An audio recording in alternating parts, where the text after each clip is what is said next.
जय माता दी दोस्तों, कैसे हैं आप सब। दोस्तों बात कर रहे हैं 18 और 19 अक्टूबर की कि ये 2 दिन मकर राशि वालों के लिए कैसे रहने वाले हैं।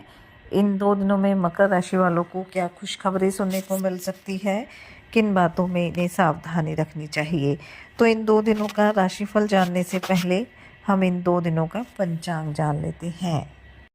18 अक्टूबर 2025 दिन शनिवार रहेगा। कार्तिक माह कृष्ण पक्ष की द्वादशी तिथि जो 12:20 तक रहेगी। उसके बाद त्रयोदशी तिथि प्रारंभ हो जाएगी। ब्रह्म योग रहेगा। पूर्वा फाल्गुनी नक्षत्र रहेगा जो 3:42 तक रहेगा। उसके बाद उत्तरा फाल्गुनी नक्षत्र प्रारंभ हो जाएगा। चंद्रमा 10:12 तक सिंह राशि में है, फिर कन्या राशि में आ जाएंगे। अभिजीत मुहूर्त का समय रहेगा 11:43 से 12:29 तक। राहुकाल का समय रहेगा सुबह 9:14 से 10:40 तक। अब बात करते हैं 19 अक्टूबर की। 19 अक्टूबर 2025 दिन रविवार रहेगा। कार्तिक माह कृष्ण पक्ष की त्रयोदशी तिथि जो 1:53 तक रहेगी। उसके बाद चतुर्दशी तिथि प्रारंभ हो जाएगी। ऐन्द्र योग रहेगा। उत्तरा फाल्गुनी नक्षत्र रहेगा जो 5:50 तक रहेगा। उसके बाद हस्त नक्षत्र प्रारंभ हो जाएगा। चंद्रमा कन्या राशि में रहेंगे। अभिजीत मुहूर्त का समय रहेगा 11:43 से 12:28 तक। राहु काल का समय रहेगा शाम 4:22 से 5:47 तक।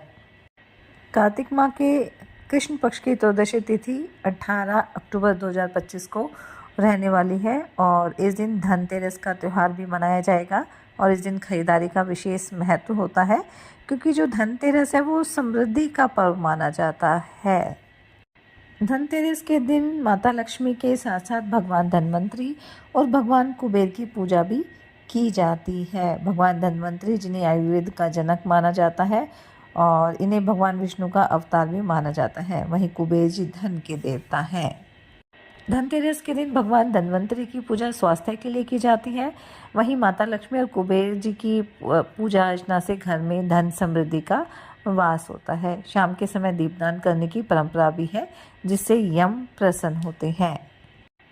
इस दिन सोना, चांदी, पीतल, तांबा, साथ ही साथ झाड़ू खरीदना या कोई भी इलेक्ट्रॉनिक या वाहन खरीदना भी शुभ माना जाता है।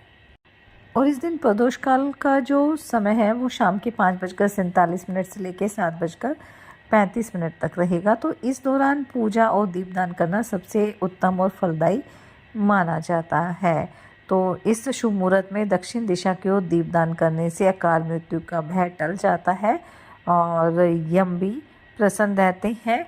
और ये भी कहा जाता है कि धरती से जब पितृ वापस जा रहे होते हैं तो इस दीपक की रोशनी से उन्हें अपना मार्ग नजर आता है जिससे पितृ प्रसन्न होते हैं। ऐसे में परिवार की उन्नति होती है और सुख समृद्धि भी प्राप्त होती है। 19 अक्टूबर को नरक चतुर्दशी का त्यौहार मनाया जाएगा और इस दिन भी विशेष रूप से दीपदान और पूजा पाठ का महत्व होता है। और ये कहा जाता है कि इस दिन विधिवत पूजा और उपाय करने से जीवन से दरिद्रता, दुख और नकारात्मकता समाप्त हो जाती है। साथ ही घर परिवार में सुख समृद्धि का वास होता है। नरक चतुर्दशी की रात मिट्टी का चौमुखी दीपक जलाना अत्यंत शुभ माना जाता है और इसमें सरसों का तेल डालकर चारों दिशाओं की ओर 4 बत्तियां लगाई जाती है। इस दीपक को यम दीपक कहा जाता है जो यमराज को समर्पित होता है। इसे घर के मुख्य द्वार के बाहर दक्षिण दिशा की ओर रखकर जलाया जाता है। नरक चतुर्दशी को काली चौदस भी कहा जाता है और इस दिन मां काली की पूजा करने से व्यक्ति को नकारात्मक ऊर्जा, भय और संकट से मुक्ति मिलती है। पूजा के समय लाल गुड़हल के फूल अवश्य अर्पित करने चाहिए। इस दिन हनुमान जी की आराधना करना भी बेहद फलदायी माना जाता है। तो आप हनुमान जी के समक्ष सरसों के तेल का दीपक जलाएं, हनुमान जी के मंत्र का जाप करें और ये उपाय कर्ज मुक्ति और घर में शुभ ऊर्जा के प्रवाह के लिए विशेष रूप से फलदायी माना जाता है। नरक चतुर्दशी की रात 14 दीपक जलाने की भी परंपरा है। और इस दिन दीपदान का जो शुभ मुहूर्त है वो शाम 6 बजे से रात्रि 8 बजे तक रहने वाला है। तो चलिए बात कर लेते हैं ये 2 दिन मकर राशि वालों के लिए कैसे रहेंगे।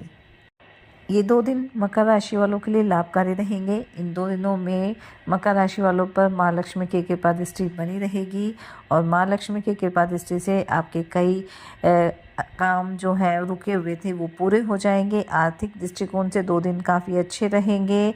धन लाभ के योग बनेंगे। किसी वाहन की खरीदारी भी आप कर सकते हैं। वहीं कोई प्रॉपर्टी खरीदने की योजना भी आप बना सकते हैं। कारोबारियों के लिए भी 2 दिन काफ़ी अच्छे रहेंगे। आपको आपकी मेहनत का काफ़ी अच्छा रिजल्ट मिलने वाला है और कोई निवेश करना चाहते हैं तो उसके लिए भी समय काफ़ी अच्छा रहेगा। अपने कारोबार में कुछ बदलाव करने की कोशिश भी कर सकते हैं जो आपके लिए काफ़ी अच्छी रहने वाली है। संतान की तरफ से मन प्रसन्न रहेगा। आप अपनी संतान के लिए कोई सरप्राइज गिफ्ट भी लेकर आ सकते हैं। पारिवारिक जीवन में भी खुशियां बनी रहेगी। दाम्पत्य जीवन आपका सुखद रहेगा। वहीं प्रेम संबंधों के लिए भी 2 दिन काफ़ी अच्छे रहेंगे। धर्म कर्म में भी काफ़ी रुचि रहेगी। भगवान की भक्ति में खूब मन लगेगा। आपकी कोई मन की इच्छा भी इन 2 दिनों में पूरी हो सकती है। घर परिवार में किसी अतिथि का आगमन भी हो सकता है जिससे घर का माहौल काफ़ी खुशनुमा रहने वाला है। यदि आपने किसी से कुछ कर्ज लिया था तो उसे भी आप काफ़ी हद तक उतारने में सफल रहेंगे। घर परिवार के साथ अच्छा समय व्यतीत करेंगे। वहीं आपकी आय भी काफ़ी अच्छी रहेगी। आपकी आमदनी में वृद्धि होगी। कुछ नए सोर्सेज आपको मिल सकते हैं। कोई पुरस्कार भी मिलने की प्रबल संभावना रहेगी जिससे समाज में आपके मान सम्मान में वृद्धि होगी। किसी सामाजिक कार्यक्रम से जुड़ने का मौका भी आपको मिलने वाला है। विद्यार्थियों के लिए भी 2 दिन अच्छे रहेंगे। किसी अच्छे कोर्स में आपका एडमिशन हो सकता है और आपको अपने बड़े बुजुर्गों का भी साथ मिलेगा। कोई एग्ज़ाम दिया था तो उसका रिज़ल्ट भी आपके लिए पॉजिटिव आ सकता है। वहीं राजनीति से जुड़े हैं तो आपको एक नई पहचान मिलेगी।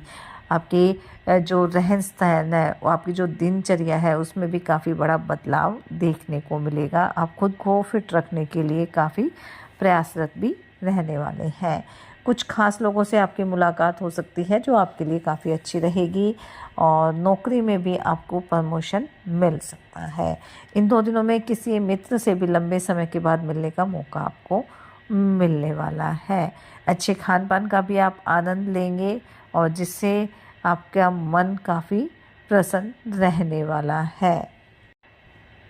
घर परिवार में भी सुख शांति बनी रहेगी। सभी लोग एक दूसरे का सहयोग करेंगे। सरकारी योजना का भी लाभ आपको मिलेगा और कुछ नए आइडियाज़ आपको मिल सकते हैं। तो ऑल ओवर बात करें तो 2 दिन काफ़ी अच्छे रहेंगे। माँ लक्ष्मी की कृपा दृष्टि आपके ऊपर बनी रहेगी, इसलिए इस समय का फ़ायदा उठाएं, मेहनत करें, अपने प्रयास जारी रखें। साथ ही सच्चे मन से ईश्वर आराधना करें। हनुमान जी और शनिदेव की आराधना करें। हनुमान चालीसा का पाठ जरूर करें। अपनी सामर्थ्य अनुसार गरीब और असहाय लोगों की मदद करें। इससे आपके जीवन में सदैव खुशियां बनी रहेगी। ये 2 दिन आपके लिए मंगलकारी रहे, शुभता भरे रहे। इसी मंगल कामना के साथ जय माता दी।